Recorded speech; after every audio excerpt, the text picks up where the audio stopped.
Diolch Llywydd. Wnaeth y Prif Weinidog ddatganiad am ailagor y sector dwristiaeth yng ngogledd Cymru. Diolch am cwestiwn Llywydd. Mae codi'r gofyniad i aros yn lleol yn caniatáu i bobl deithio o amgylch Cymru. Mae atyniadau i ymwelwyr yn yr awed agored yn gallu agor ar yr amod a'i bod nhw'n gwneud hynny'n ddiogel. Rydw i wedi nodi y dylai llety hunan gynhaliol a darpariau lletygarwch awyr agored baratoi i ailagor yn yr wythnos sydd i ddod.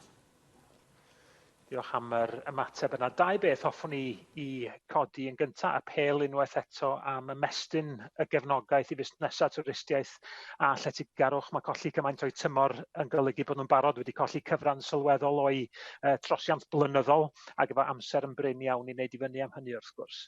Ond mae'r ail bwynt ynglyn â natur twristiaeth. Mi fydd y Prif Weinidog yn gwybod fel finna am y pryder gwirioneddol sydd yna am ddychweliad twristiaeth achos di bygythiad y feirws ddim wedi diflannu. Felly dwi'n cefnogi ymgyrch yn Ynys Môn enghraifft i atgoffa twristiaid i gadw at fesurau ddiogelu cymunedau i ymddwyn efo parch at bobl o'i cwmpas ag ati. Ond dwi hefyd yn meddwl bod rwan yn gyfle i ail ystyried natur y berthynas rhwng twristiaeth a'n cymunedau ni mewn ffordd mwy sylfaenol.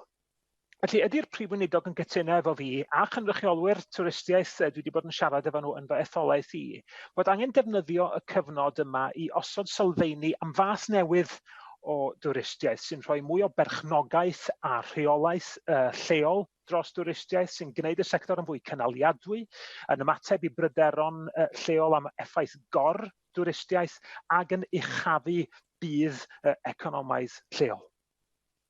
Wel, Llywydd, diolch i Rina Piorwth am y cwestiwn diddorol na, a jyst i ddweud yn gyntaf, dwi'n cydnabod y ffaith mae twristiaeth yn bwysig iawn i bobl yn Ynys Môn. Ac y reswm pan ni'n wedi symud yn ofalus cam wrth gam yw i sicrhau bod y sector yn barod i croesawu ymwelwyr nôl yn ddiogel ac i wneud hwnna trwy tynnu cymunedau da ni ar y daith na, a mae'n pwysig i'r diwydiant i gweithio'n galed gyda'r bobl lleol i paratoi ac yn wneud e mewn ffordd ble mae llais bobl lleol yn cael effaith ar natur y diwydiant.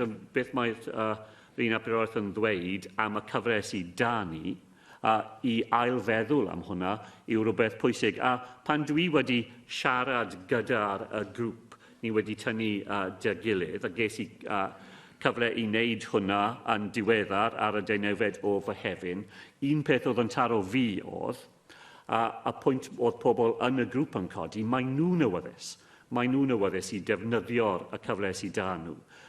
I ail creu y perthynas rhwng bobl sy'n gweithio yn y maes a bobl sy'n byw yn lleol. A dwi'n cytuno gyda'r beth oedd Rina Piorwth yn ddweud am defnyddio y cyfle sydd da ni ac i wneud pethau dy gilydd ac yn ofalus dros yr wythnosau i ddod. Achos os ni'n wneud yn llwyddiannus, bydd fwy ni'n gallu wneud i helpu y sector yn y tymor sydd dal da ni ac i wneud fwy i helpu y sector trwy wneud e fel yna.